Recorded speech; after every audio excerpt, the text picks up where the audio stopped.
చూస్ country delight, live better. ఇప్పుడే country delight app ని download చేసుకోండి. నమస్తే, వెల్కమ్ టు సుమన్ టీవీ. నేను పద్మిని. ప్రస్తుతంతో పాటు ప్రముఖ పంచాంగకర్త, వాస్తు జ్యోతిష నిపుణులు మేడుకొండూరు విశ్వనాథ్ ప్రసాద్ గారు మనతో పాటు ఉన్నారు. మాట్లాడదాం సార్. నమస్తే సార్. ఓం మాతా పితృ గురుభ్యో నమః. నమస్కారం సార్. కొంతమందికి కొన్ని ఫోబియాస్ ఉంటూ ఉంటాయి. ఈ నేల మీద పాకేటటువంటి క్రీచర్స్ ని చూస్తే భయంగా ఉంటుంది. బొద్దింకలు ఆడవాళ్ళు మోస్ట్లీ భయపడుతూ ఉంటారు. ఇక బల్లులు చాలా చాలా భయపడుతూ ఉంటాం. బల్లులు భయము ఒక రకమైన అసహ్యమైనటువంటి ఒక ఫీలింగ్.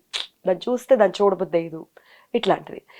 దీనికి అస్ట్రాలజికల్ రీజనింగ్స్ ఏమైనా ఉన్నాయా ఈ ఫోబియాకి? అట్లాగే దీనికి ఏదైనా రెమెడీ ఉందా? ఒక్కొక్కసారి ఇది తీవ్రతరం అవుతుంది. ఆ బాత్రూంలోకి నేను వెళ్ళనని, లేకపోతే ఆ బెడ్రూమ్లోకి నేను వెళ్ళనని, వాటిని హింసించే కార్యక్రమాలు కూడా చాలా మంది చేస్తూ ఉంటారు. గట్టి గట్టిగా అరుస్తూ ఉంటారు. ఇది ఇంట్లో ఉన్న వాళ్ళ మీద కూడా ప్రభావం చూపించేటటువంటి పరిస్థితి ఉంటుంది. మరి దీన్ని ఓవర్కమ్ చేయడానికి అస్ట్రాలజికల్ రీజనింగ్స్ ఏంటి, అట్లాగే రెమెడీస్ ఏమైనా ఉన్నాయా చెప్తారా? తప్పకుండా అండి.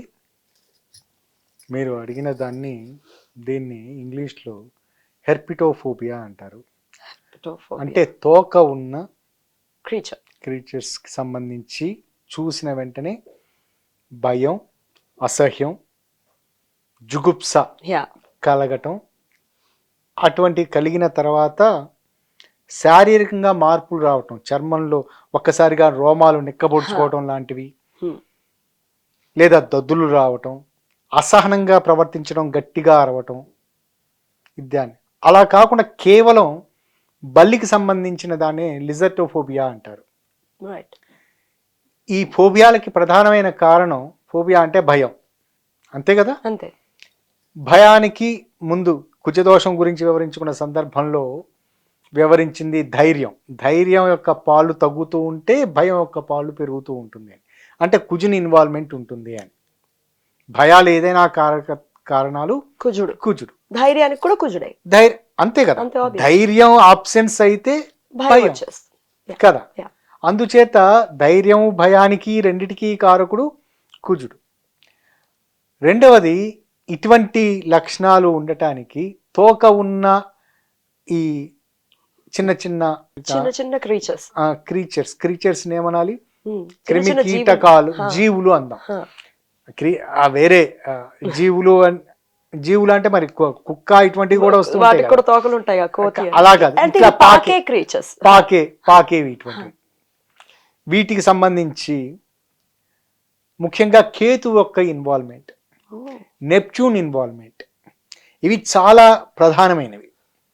నెప్ట్యూన్ అనే ఈ గ్రహం యొక్క ప్రభావం చాలా మిస్టిసిటీని సూచిస్తూ ఉంటుంది. మీ ప్రెడిక్షన్స్ లో మీరు నెప్ట్యూన్ ని అలాగే యురానస్ ని కూడా కన్సిడర్ చేస్తారా? యురేనస్, నెప్ట్యూన్ నేను పరిపూర్ణంగా కన్సిడర్ చేస్తాను.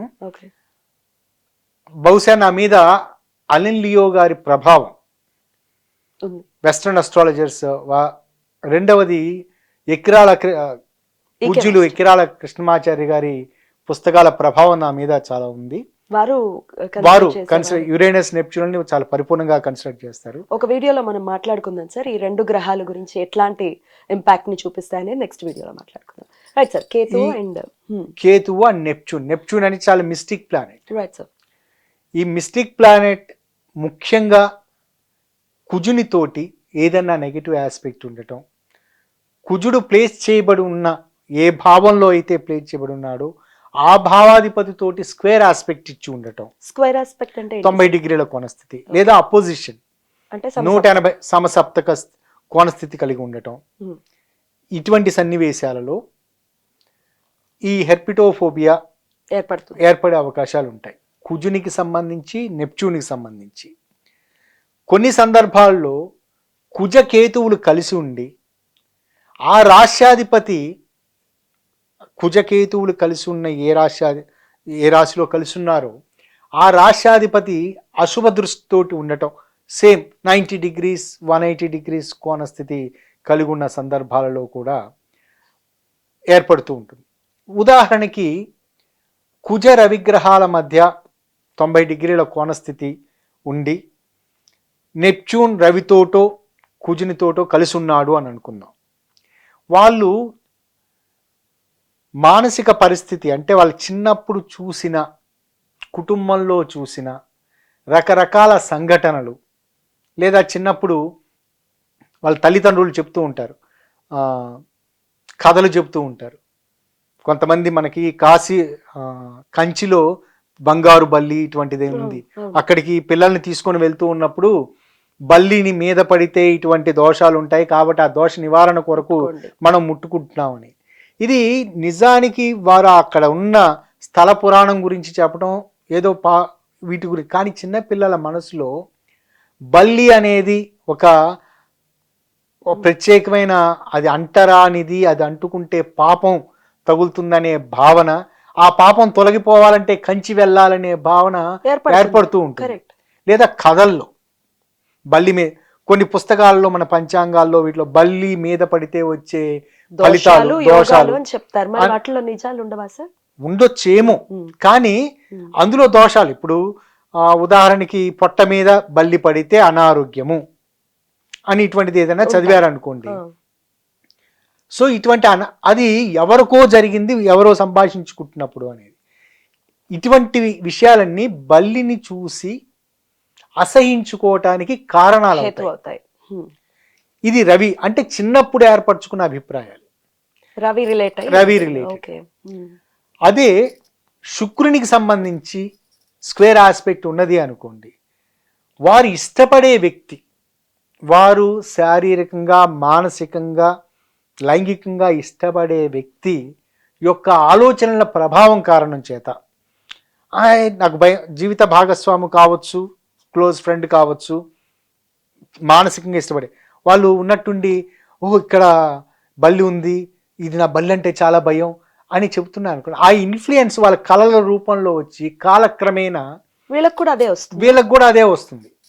ఇది మొట్టమొదటి వాళ్ళు చెబుతూ ఉంటారు, నా బల్లి అంటే చాలా భయం, బల్లిని నేను చూస్తే తట్టుకోలేను, ఇటువంటివన్నీ ఏదో వాళ్ళకి రకరకాల ఇదిగా చెప్తారు. మా ఇంట్లో ఇలా జరిగింది, అలా జరిగింది అనేది.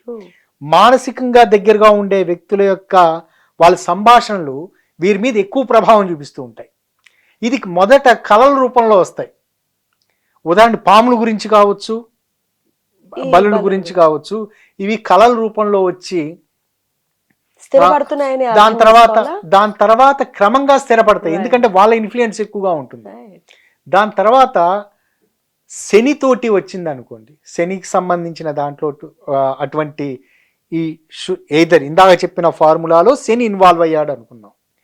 ఇదే లక్షణాల కారణాల చేత ఇటువంటివి తమ సేవకుల ద్వారా, తమ క్రింద పనిచేసే వారి ద్వారా వాళ్ళు చెప్తూ ఉంటారు, అయ్యా మా ఇంట్లో ఏదో ఒక ఉదాహరణకి ఒక పొలంలో పనిచేస్తూ ఉన్నాడు అనుకుందాం, పనిచేస్తున్న ఒక వ్యక్తి అనుకుందాం, వాళ్ళ యజమానితో చెప్తున్నాడు, ఈరోజు మా ఇంట్లో అన్నం ఏదో వండుతూ ఉంటే దాంట్లో బల్లి పడింది, దాన్ని తినటం వలన మా పిల్లలు ఏదో అస్వస్థతకు గురయ్యారు, లేదా అటువంటి వార్త పేపర్లో వచ్చింది, అంటే సేవకుల ద్వారా, వారి కింద పనిచేసే వారి ద్వారా వినటం.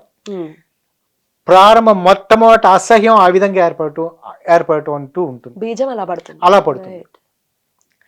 సో బుధునితోటి ప్రతి గ్రహానికి రిలేట్ అయి ఉంటుంది సార్. ప్రతి గ్రహానికి ఆస్పెక్ట్ ఇస్తున్నప్పుడు ఆ కారణాలు, ఏర్పడే కారణాలు వివరిస్తున్నారు. బుధునితోటి గనక ఏర్పడినట్లయితే ఎదుటివారు చెప్పే ప్రచార ప్రసార సాధనాల ద్వారా, అంటే ఇప్పుడు ఉదాహరణ మనం చెప్పుకుంటున్న ఇదే విషయం, దీన్ని అటువంటి ఉన్నవారు అనుకోండి, బల్లి గురించి వాళ్ళ నెగిటివ్ అభిప్రాయం ఏర్పడే అవకాశం ఉంటుంది. మన కార్యక్రమం ఉద్దేశం బయటపడటానికి కానీ అందులో తోయటానికి నెట్టడానికి కాదు. సో ఇటువంటి రకరకాల కారణాలు ఇక్కడ ఈ కారణాలన్నీ ఎందుకు వివరించాను, ఎందుకు ఇట్లా చెప్పాను అంటే, రెమిడియల్ మెజర్స్ ఏ కారణం చేత ఏర్పడినాయో దాన్ని తెలుసుకోవటానికి, అప్పుడే అక్యురేట్ రిజల్ట్ అనేది అప్పుడు వాటి నుంచి బయటపడచ్చు. ఉదాహరణకి రవితోటి మొట్టమొదట కుజ నెప్ట్యూన్ గ్రహాల మధ్య కంజంక్షన్ కానీ, స్క్వేర్ కానీ, అపోజిషన్ కానీ ఉండాలి అని చెప్పారు. ఓకే, కాబట్టి ఇటువంటి లక్షణాలు ఉన్న సన్నివేశాలలో మొట్టమొదట కుజునికి కానీ నెప్ట్యూన్కి కానీ శాంతి విధానాలు చేయించుకోవాలి. కుజునికి బెస్ట్ శాంతి విధానం ఏదైనా ఉన్నది, చక్కటి అందరికి అందుబాటులో ఉన్నది, డబ్బు ఖర్చు కానిది ఏమిటంటే ఆంజనేయ స్వామికి మంగళవారం పూట వెళ్ళి ప్రదక్షిణాలు చేయటం, నమస్కారం పెట్టుకోవటం, కుదిరితే ఆకు పూజ చేయించుకోవటం, ఇటువంటిది చాలా సింపుల్ వన్. దగ్గరలో ప్రతి ఇంటికి దగ్గరలో వాకబుల్ డిస్టెన్స్లో ఒక ఆంజనేయ స్వామి దేవాలయం ఉంటుంది కాబట్టి దాన్ని ఉపయోగించుకోవచ్చు. నెప్ట్యూన్కి సంబంధించి చేయించుకునేటప్పుడు మిస్టిక్ ఇన్వాల్వ్మెంట్, దానికి సంబంధించి ఏదైనా మంత్ర సాధన చేయటం అవసరం. ముఖ్యంగా అది వారికి దగ్గరలో ఉన్న మంత్ర శాస్త్రం తెలిసిన పండితుల ద్వారా ఏదైనా మంత్రం తీసుకోవటం, లేదా శాక్తేయ దేవాలయాలు, అందులో ముఖ్యంగా శాక్తేయ దేవాలయాల్లో అమ్మవారికి సంబంధించి చిన్న మస్త అమ్మవారిని, అమ్మవారికి సంబంధించిన దేవాలయం తరచూ సందర్శించటం, ఇది ఇటువంటి విషయాలకు అది ఉపయోగపడుతుంది. First point. In addition to that, ఏ గ్రహం కారణం చేత వారికి ఏర్పడింది, రవితోటి ఏర్పడింది, రవికి సంబంధించి తరచూ ఏదైనా సూర్య నమస్కారాలు లాంటివి చేయటం కానీ, లేదా గోధుమలతోటి చేసిన పాయసాన్ని తమ కుటుంబంలో వండుకొని తిని మిగతా కొంతమందికి పంచటం కానీ చేయటం. కుజునితో శుక్రునితోటి ఏర్పడింది అనుకోండి, శుక్రునికి సంబంధించిన శాంతి విధానాలు, లక్ష్మీదేవి ఆరాధన ఉపయోగపడుతుంది. బుధునికి సంబంధించి డైలీ విష్ణు సహస్రనామం చేసుకోవటం సింపుల్. విన్నా కూడా ఉపయోగపడుతుంది. విష్ణు సహస్రనామం వినటం, శ్రద్ధగా వినటం, చదవటం కూడా శ్రద్ధగా చదవటం. ఇప్పుడు మనం విష్ణు సహస్రనామం నోటికి వచ్చిన తర్వాత చదువుకుంటూ మన మైండ్ ఎటో వెళ్తూ ఉంటుంది. విశ్వం విష్ణుర్వ షట్కారో అనేది కంటిన్యూ వెళ్ళిపోతూ ఉంటుంది. దానివల్ల నో యూస్. శ్రద్ధగా చదవటం అవసరం. అట్లాగే వినటం కూడా కుదరని సందర్భాల్లో శ్రద్ధగా వినటం. అన్నిటికంటే ఇక్కడ ముఖ్యమైనది ఏమిటంటే, ఇర్రెస్పెక్టివ్ ఆఫ్ వీటన్నిటికీ కాకుండా, ఇప్పుడు మీకు అర్థమైంది కదా కావాల్సిన రెమెడీస్ అనేది అర్థమైంది, రెమెడీస్ అర్థమయ్యాయి కదా. దీనికి ఇటువంటి లక్షణాలకి ఒక ప్రత్యేకమైన రాగంలో పాటలు వినటం వలన ఈ రుగ్మత పోవటం అనేది చూశాను నా ప్రాక్టీస్ లో. అది రేవతి రాగం. దానికి ఇన్ఫ్లుయెన్స్ ఏమిటంటే, రేవతి రాగం కారణం చేత చక్కటి కాన్సన్ట్రేషన్ కుదరటం అనేది నేను గమనించాను నా వ్యక్తిగతంగా. ఓ సందర్భంలో అనుకోకుండా గణపతి సత్యనారాయణ స్వామీజీ గారి ఆశ్రమానికి వెళ్ళటం జరిగింది. యాక్చువల్గా అప్పుడు నేను చాలా తీవ్రమైన ఒత్తిడిలో ఉన్నాను. ఇంకొక కొన్ని రోజుల్లో పంచాంగం రిలీజ్ చేయాలి అనే పంచాంగానికి ఇది అని. కానీ ఏ సంవత్సరంలో? 2009-10 ఆ సంవత్సరంలో. అప్పటికే చాలా సార్లు మీరు ప్రచురించి ఉన్నారు. నేను 95 నుంచి నా పంచాంగ ప్రచురణ మొదలైంది. ఉగాది దగ్గర పడుతున్నది, ఇంకా కొన్ని రోజులే ఉంది. కానీ వ్రాయటానికి కుదరని పరిస్థితి ఏర్పడుతూ ఉంది. కానీ తీవ్రమైన ఒత్తిడితోటి ఉన్నాను.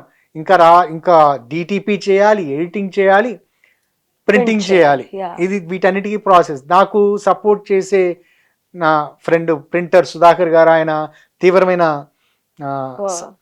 అడుగుతూ ఉన్నారు, మీరు త్వరగా చేయండి, ఇంక త్వరగా ప్రింట్ చేయడానికి అవకాశం. కానీ నాకు చేయటానికి మనసు రావట్లేదు, అవకాశం కుదరట్లేదు. అటువంటి సందర్భంలో ఏదో అనుకోకుండా స్వామీజీ ఆశ్రమానికి వెళ్ళటం, అక్కడ ఆశ్రమంలో ఉన్న శ్రీనివాస్ గారు అనే మిత్రులు, ఆశ్రమ నిర్వాహకులు నాకు అనుకోకుండా ద సెలెస్టియల్ మ్యూజిక్ అనే ఒక సీడీని ఇచ్చారు. ఇంటికి వచ్చాక కూర్చొని రాత్రి 12 ఆ ప్రాంతంలో కూర్చొని ఆ సీడీ పెట్టుకొని వింటున్నాను ఏముందా. అందులో కాలత్రయ బోధితం బ్రహ్మ బ్రహ్మ అనే పాట ఉంది. నాకు స్వామీజీ గారు పాడినది. ఆ పాట విన్న తర్వాత చాలా చక్కగా ఇది అనిపించి, సరే ఇది వింటూ రాసుకోవచ్చు కదా అని ఆ రోజు 40 పేజీలు, అంటే రాజాది నవనాయక ఫలితాలు, 12 రాసుల ఫలితాలు రాత్రి 12 గంటలకు మొదలుపెట్టి ఆ పాట రిపీటెడ్గా వింటూ తెల్లవారుజామున 6 గంటలకల్లా ముగించాను. 6 hours లో కంప్లీట్ చేశాను. సో అంత కాన్సన్ట్రేషన్ ఇచ్చింది అది. సో ఇదేమిటి ఈ ప్రత్యేకత, ఈ విధంగా ఈ పాటలో ఉన్నది ఎట్లా ఉంటుంది ఇది అనుకున్న, ఈ క్రమంలో. పాట వలన నాకు ఇంత ఉపయోగం జరిగింది కదా అనే అన్న ఆలోచనతోటి ఆ పాట మీద వ్యామోహం, ఇష్టత పెరిగాయి. అందుకని రోజు వినటం మొదలుపెట్టాను. అనుకోకుండా ఇటువంటి సంఘటన, ఇటు బల్లులతోటి ఇబ్బంది పడుతున్న ఒక వ్యక్తి నా దగ్గర ఈ జాతకాన్ని గురించి అని వచ్చారు. కానీ అతని బల్లితోటి ఇటువంటి సమస్యలు ఉన్నాయనే సంగతి నాతోటి అతను చెప్పలేదు, నాకు తెలియదు. నేను సింపుల్గా మంద్ర స్థాయిలో ఆ పాట పెట్టుకొని వింటూ అతనితోటి మాట్లాడుతూ ఉన్నాను. అతను చక్కగా చెప్పుకుంటూ వెళ్ళిపోతున్నాడు తన సమస్యలు ఏమిటి, బల్లి సమస్య తప్ప మిగతా సమస్యలన్నీ చెప్పుకుంటూ వెళ్తున్నాడు. నా రూమ్లో బల్లులు ఉన్నాయి, నా వెనకనే నా పైన ఒక ట్యూబ్ లైట్ ఉంటుంది, ఆ ట్యూబ్ లైట్ మీద బల్లి అటు ఇటు తిరుగుతూ ఉంది. కానీ ఆయన తన సమస్యను చెప్పుకుంటూ వెళ్తున్నాడు, అటు చూస్తున్నాడు ఇటు చూస్తున్నాడు, చెప్పుకుంటూ వెళ్ళాడు. నేను అన్ని జాగ్రత్తగా నోట్ చేసుకుంటూ ఉన్నాను. అతను వచ్చిన సమస్యని పరిష్కారం తనకి అర్థమయ్యే వీధిలో సంతృప్తికరమైన సమాధానం చెప్పాను. గడప దాటి బయటికి వెళ్ళిన తర్వాత, సార్ నాకు ఆశ్చర్యకరమైన విషయం ఏంటంటే, నాకు బయటకు వచ్చిన తర్వాత ఇప్పుడు ఇబ్బంది అనిపిస్తుందండి. లోపల మీ రూమ్లో మీ దగ్గర కూర్చున్నప్పుడు, మీతో మాట్లాడుతూ ఉన్నప్పుడు మీ గోడ మీద బల్లి ఉంది. సహజంగా నేను బల్లి దగ్గరగా కొంచెం సైట్ చూపు దూరంలో ఉంటే నేను దాన్ని భరించలేను. అటువంటిది ఒక 2 అడుగులు 3 అడుగులు దూరంలో ఉంది. అయినా మీతోటి చెప్పడం ఇదేదో చాలా డిఫరెంట్గా ఉందండి, మిరాకిల్గా ఉంది అంటూ నన్ను వ్యక్తిగతంగా పొగడటం. మీ దగ్గర ఏదో శక్తి ఉన్నదండి, లేదా మీ రూమ్లో ఏదో శక్తి ఉన్నది అని. నిజానికి అటువంటి వ్యక్తిగత శక్తులు ఇటువంటి ఏమీ ఉండవు కదా.